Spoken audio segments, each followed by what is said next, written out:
Meanwhile, in the murder shed. It's my family label. It's only 40% urine.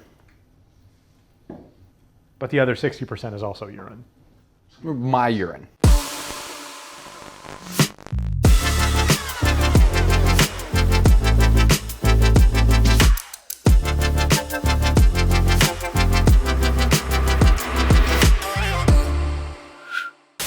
Welcome back to Your Lame Friends and another episode of Deep in the Amazon. It's still 2020. We still refuse to leave the murder shed, and so we are watching everything on Amazon. I'm going to go ahead and tell everyone the premise of the show while you search for something that is just going to ruin our lives. Okay.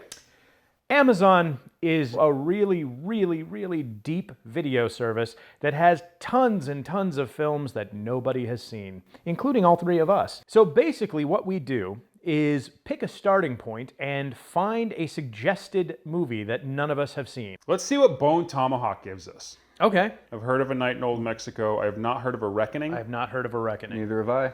Okay, so as always, we're going to choose this random movie that none of us have seen before.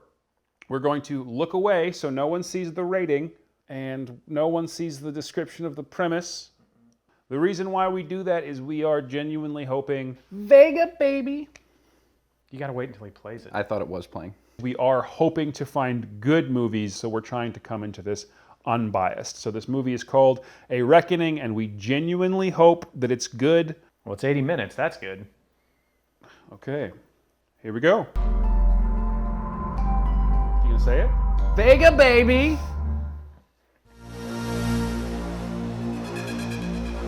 Oh man, So it's a hentai. I am all for Papa Octopus. Papa Octopus. One eternity later.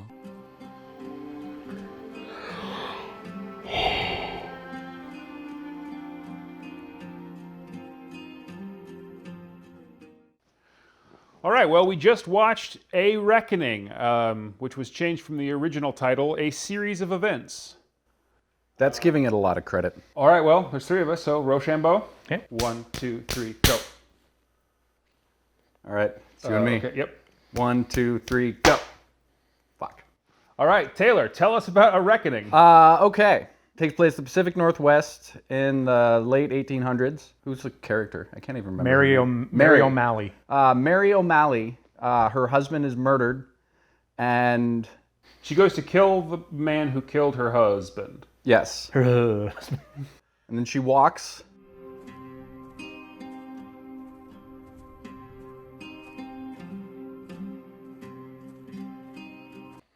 For a long time.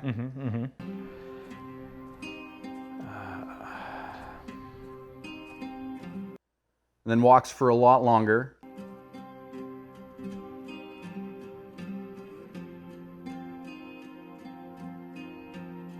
Forgot your horse. And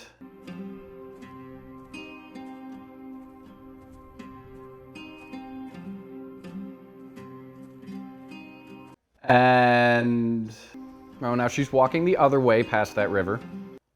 And then walks a little bit more.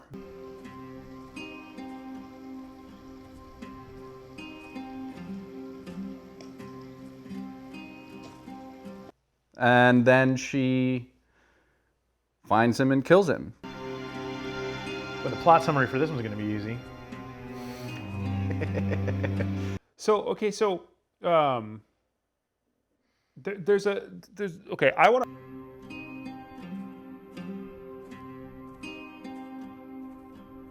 If you like Bone Tomahawk, you'll hate A Reckoning. You know, it's an interesting strategy to just film a movie and hope the story shows up. Yeah, it's basically nothing happens. Then she meets two bounty hunters and a third bounty hunter kills them. Then nothing happens. Then she buys some bread. Then nothing happens. Then that bounty hunter that killed the first two bounty hunters threatens her and takes her horse. Then nothing happens. Then she kills him. Then nothing happens. Then a guy goes crazy at the end. then nothing happens, then she buries her husband on the beach. So we saw the title card for it, and it was kind of exciting because it has Lance Henriksen in it. Figured they would have cast him as a bishop. We love Lance Henriksen. He turned out to be in it for about, I think, maybe a total of 2 minutes. He doesn't do anything in the movie. He talks. He walks back and forth in a room and talks. Yeah. And that's all he does. So he's not... They just had him for the day. All right. All right. Quiet down. Quiet down. Quiet. We've all gathered here to find solutions, not to create chaos. A couple times it looked like he was reading off of cards. Yeah, oh, for sure. You're all scared. And rightly so. We've had a brutal act of violence instilled upon us yet again. The wrong kid died. Because there was 1, 2, 3, 4, 5. There were 7 characters in the movie besides the first scene. And in the first scene, they maybe had another 20 people to make it look like you were in for a real movie. But Only about 10 or 12 got credited. There was only a short list of about 10 people. Well, it was like craft services and the yeah. sound guy and like locations. They all just came in and put hats on them. Because they were all wearing Western style from different periods in the West. I do. Looks like they got all those jackets at LL Bean. I have a theory, and I don't know if it's true. What? So they're in a tent when they're having the town meeting at the beginning. I think that's because they were in a soundstage, and it was easier to just hang up tent flaps in the soundstage than it was to try and get all those people and record sound in a location. I don't think any of us expected the horrors that we have faced in recent months. None of us. This Western theme park is canceled. I've asked the- Let's talk about some of the things that were good first, because after that, there's not much left to say. Some of the shots in this were gorgeous. Hit me with your best shot. Why don't you hit me with your best shot? Hit me with your best shot. Fire away. Hit me with your best shot. Why don't you hit me with your best shot? Hit me with your best shot. Gorgeous, absolutely And the rest fantastic. weren't shot incompetently. The movie has shots. I'll give it that. Like, it has shots. None Sure. of them support anything. There was like a half a dozen shots that were legitimately like, you absolutely should have redone that entire take. Yes. What do I focus on at the end of this shot? Nothing. And those weren't like extraordinarily egregious. They were just noticeable to people who are film nerds. Yeah. Like bad focus pulls and Bad focus pulls, bad tracks. And incorrectly stopped cameras for dark shooting. The focus pull though is the biggest one. What? Messed up that Yeah, focus. racked the wrong way. Yeah. DP didn't tell anybody. It's just like no one on this set will notice that I did that. And they didn't. And then tracking, sometimes it was a hand track, sometimes it was a tripod, it was just a pan. Yeah. The pans stood out like a sore thumb. We would do best to stay out of the way and let them do their jobs as they see fit. There were some decent sets. It was a shot in the forest movie for sure, which, you know. So apart from maybe a day of filming where they had sets, it was in the forest. So, cheap, easy. We think they had the horses for a day, and that's why the plot said get them out of there. Her name is Insurance Nightmare, so please be careful.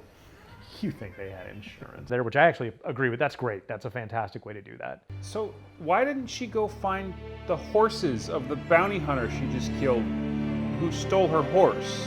Because they only had them for one day.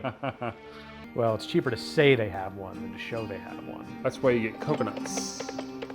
So okay, so that all being said, I mean, I think that the biggest problem, and this is probably going to be a recurring theme when we're delving into Amazon's back catalog, is the writing, because there was not really any semblance of a story. There was not. The one sentence kind of log line, a woman goes after the man who murdered her husband, was accomplished in the film. So I don't mean to say that nothing happened, right? But nothing happened.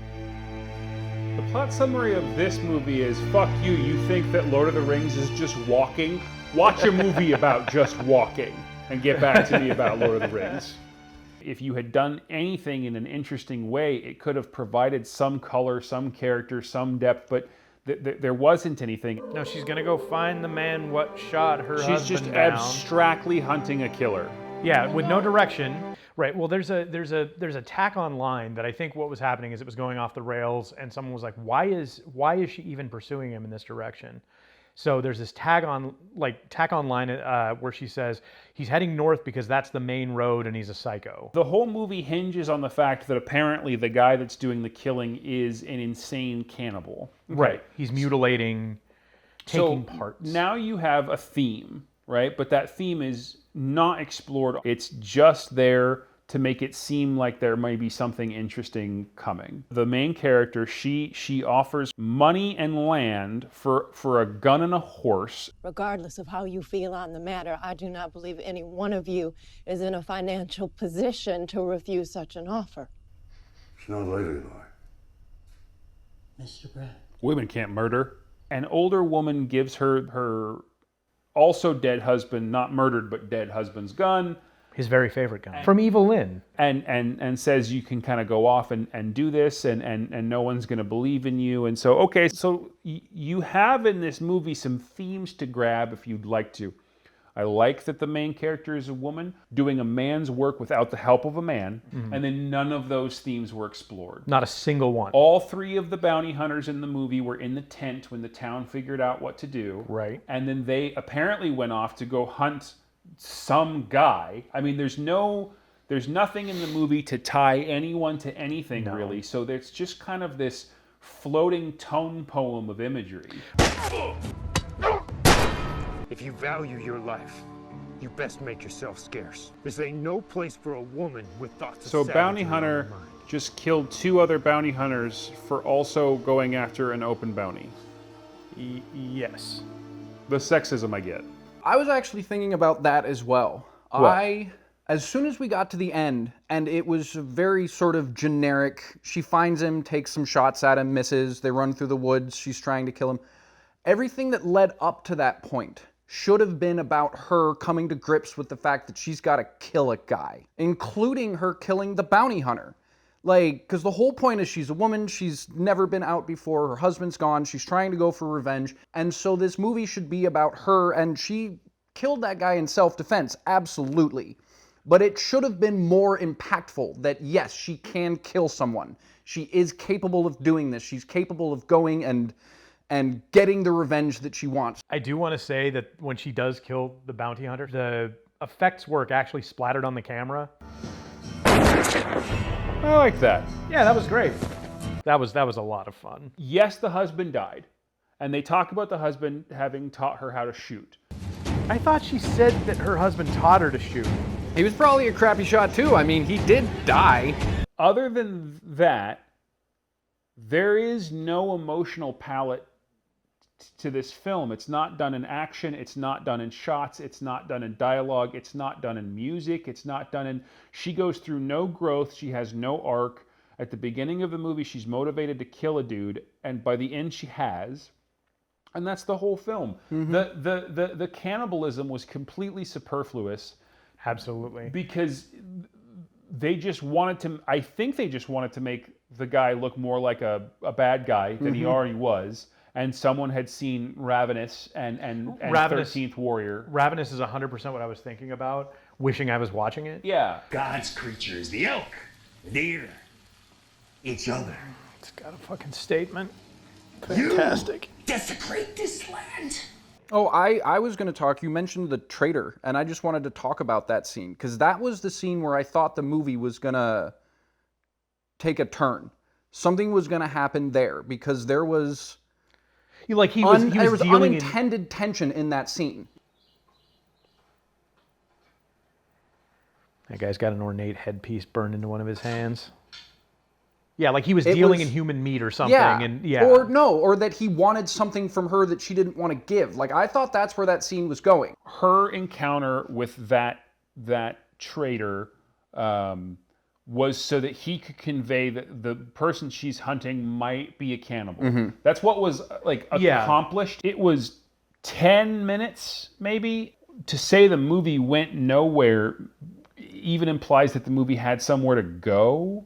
Well, they didn't even have score. That was a good spot for like unnerving score. Yeah. Which we think they probably purchased a score package or something. Or my suspicion is that the guitar was done for the movie and the rest of it was purchased. Oh, they're doing the gear up scene. They are leaning into that guitar. The rest of it was either purchased or was from like in Comtech or something like that on online. But there was no score. There was nothing building during that scene where he's telling the story about a guy who went cannibal and like lost his mind, and because the war does bad things to you.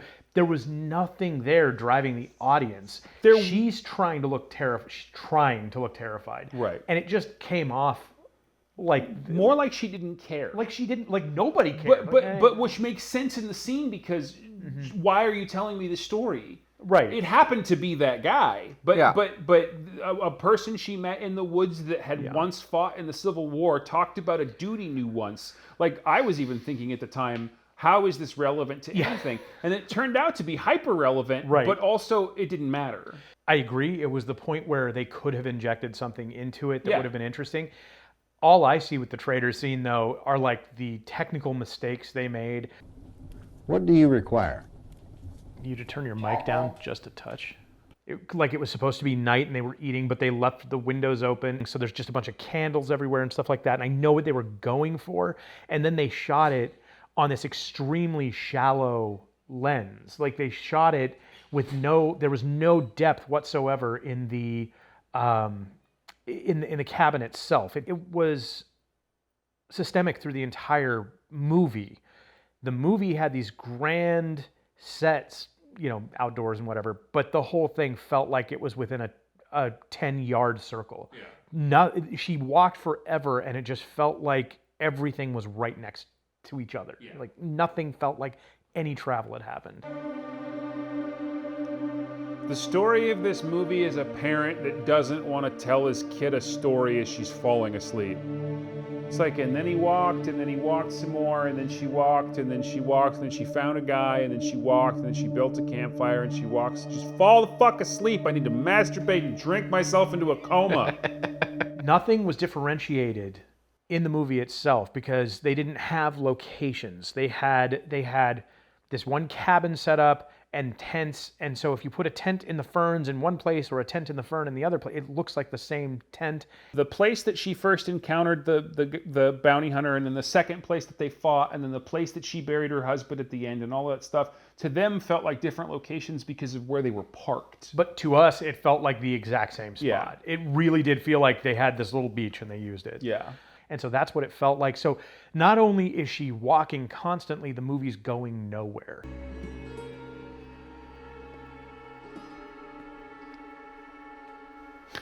Even the music's like, when is something gonna happen? The movie went from the tent place with the ferns to the riverbank to the beach, back to the riverbank, back to the tent place with the ferns, back to the beach, then finally a waterfall. And that's the end, is like it happens at a waterfall, which is our final actual location. So no, the indication was that the cannibal like passed through and killed her husband on the way back to the cave that he hangs lives out in. That doesn't move. With all of the dollar store bones. Fucking Halloween shop. Oh my god. Everywhere. Like that's obviously where he was camping. He just goes a wandering. No, he lives so there. No, but that's what I'm saying is if he wandered down, killed her husband, and was wandering back, if she spent the entire movie like on his heels, like make him the villain of the movie. Right. Yeah. Make it the cat and mouse game. Like she's a day behind him, and like halfway through the movie she catches up, and they have a little interaction, and like the guy kills the bounty hunter, so now she's on her own, and she's still chasing him. Exactly. Any of those things would have been interesting. The bounty hunter, I mean the cannibal could have killed the trader guy after she left because he gave away information. The cannibal could have started as one of the town folk. There's lots of stuff that you could have done. The cannibal kind of did a theater monologue to some skulls. Like flies buzzing around cattle. At least cattle is worth something. People. Just bags of flesh and bone. Frankly, part of it was because it was something that was happening. Like, just having something happen was a boon. But it was, to me, the best part of the movie, having him just kind of be weird. And what is the name of Janet's husband that she makes? Derek. What? Can you believe it? From A Good Place, yeah. You could have totally put him in that role, and it would have been like, oh, okay. I mean, I would have watched that be about Derek. I would have watched that be about Derek in a heartbeat. Now, these are questions indeed I would ask myself if remorse was a friend of mine, but... Say goodbye, Derek. Good, Bob. I hope we same place again very now. His brain is wrong. But no, there was no motivation for his insanity. No. At one point she stops at a trader post, and that guy happens to know this dude, I guess, because he says he met a guy that was out in the woods during the war, and he was forced to eat people. Ravenous. And that must make you crazy. Yeah. But then when you get to the cannibal, he's just a Malkavian. Quiet! Talk about acting for a second. The cannibal, I don't want to comment too much on his acting ability because the script dictated how he did that stuff, and so I don't know if he would have been a decent actor in a differently written scene. I grow tired of this chase, meat. You're hardly worth the trouble. This is some video game dialogue. But when don't it know. comes to the woman's acting, I want to say that she's a bad actor, but I also don't want to go too far into saying that because she wasn't given anything to do. It's got to be the easiest acting job she's ever had. So wait, you just want me to hold a gun and walk on the beach for 3 weeks? I think Probably the only acting job. Thank you. That's the other thing. They are okay. You have to subscribe to your own mythology when you make a movie. Okay. You have to subscribe to your own mythology. He had eaten clean every single other victim we see. I just like that, like someone. Oh, let's just shove a skull into the tree because that's. That's what the blood was. He was eating the brains as he Okay. walked, and then that's just where he There's stuffed another it. skull. Which is, goddamn, So not only is he a cannibal, he's a litterer. He But her cleaned the husband, bones like a raccoon. But her husband, who we don't see, so could have been in any state of eating, just had a couple of parts missing. Well, she said that he was missing parts and stuff, but when you first see his body, it's a full, It's a full corpse. body I mean, you with see no the blood. feet with the blankets. And Yeah. it's not like the blood is soaked through. No. So she finds the cannibal who monologues on the waterfall talking to the different skulls. And she watches this for a very long time. And then bullseyes the skull in his hand. Doesn't kill him, but bullseyes the skull in his hand. I think that's supposed to be she missed.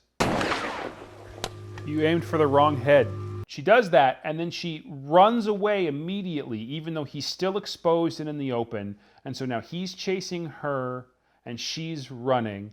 And then he starts shooting at her, but wastes all of his bullets. She drops her rifle. He finds her. He's about to kill her, but his gun is out of bullets. And then she uses her left hand to shoot him in the leg. She draws her pistol, which she could have at any time, but waits till he's out of bullets to make sure that's a fair fight. I don't know. She follows him, just sort of blindly shooting as well. And so anyway. It's a riveting action scene. At one point, he's hiding behind a rock, and I think he's hiding. He's like trying to hide from her and not just be in cover, but he starts sharpening his cleaver. His butcher cleaver, which is just the wrong time to do that. And he's laughing when he's doing it. And I actually, again, it's the wrong time, but you could have done something so interesting with that. Yes, they didn't. If you had leaned hard into it, you would have started to get toward Ravenous. Yeah. Now it just becomes a comedy. His pants are falling down and shit, and then they fall in love. It's a meet cute.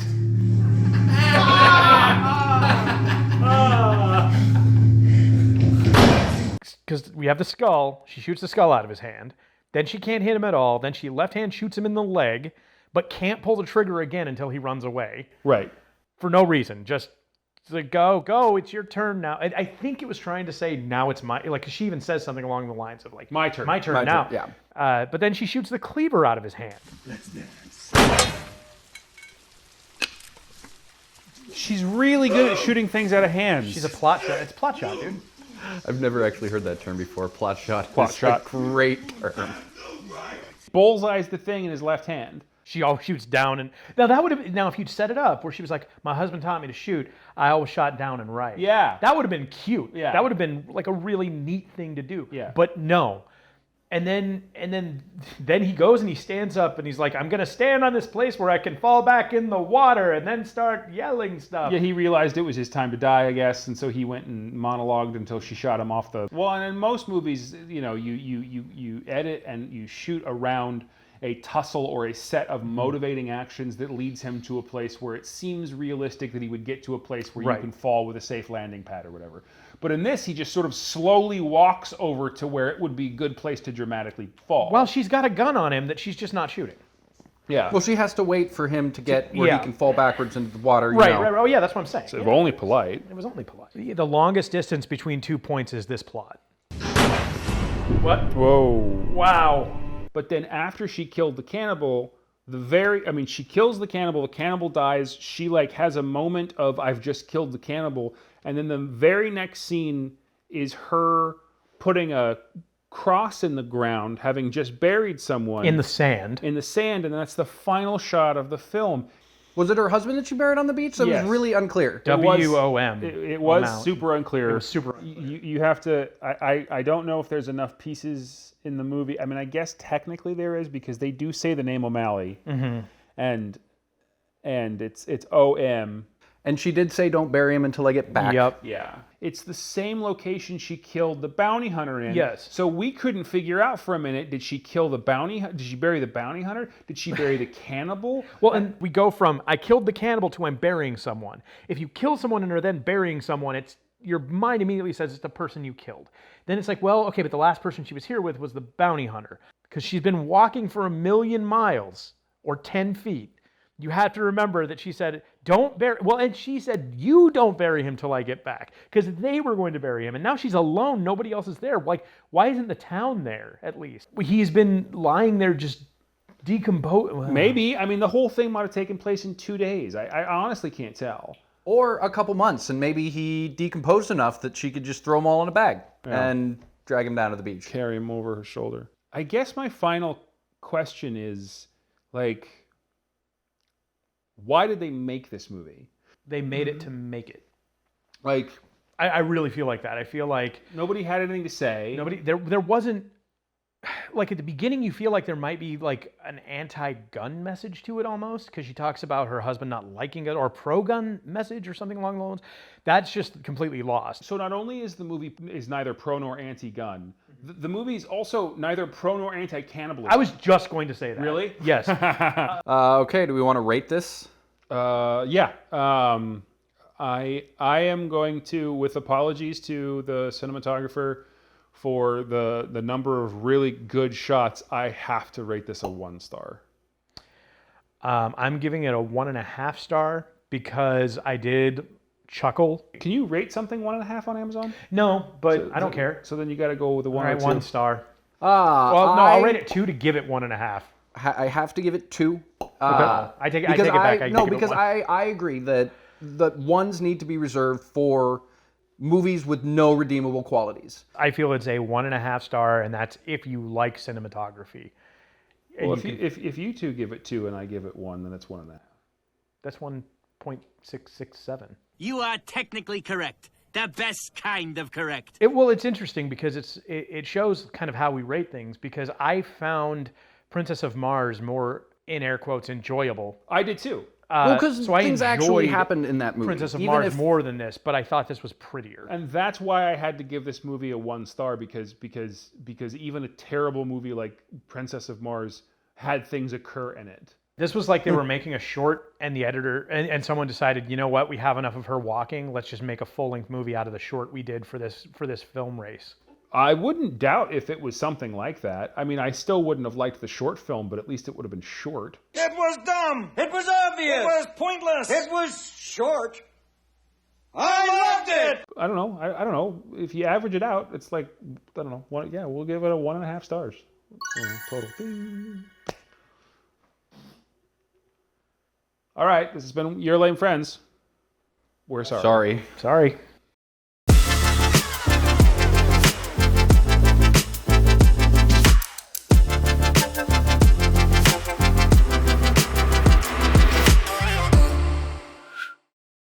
Hey. Smell that?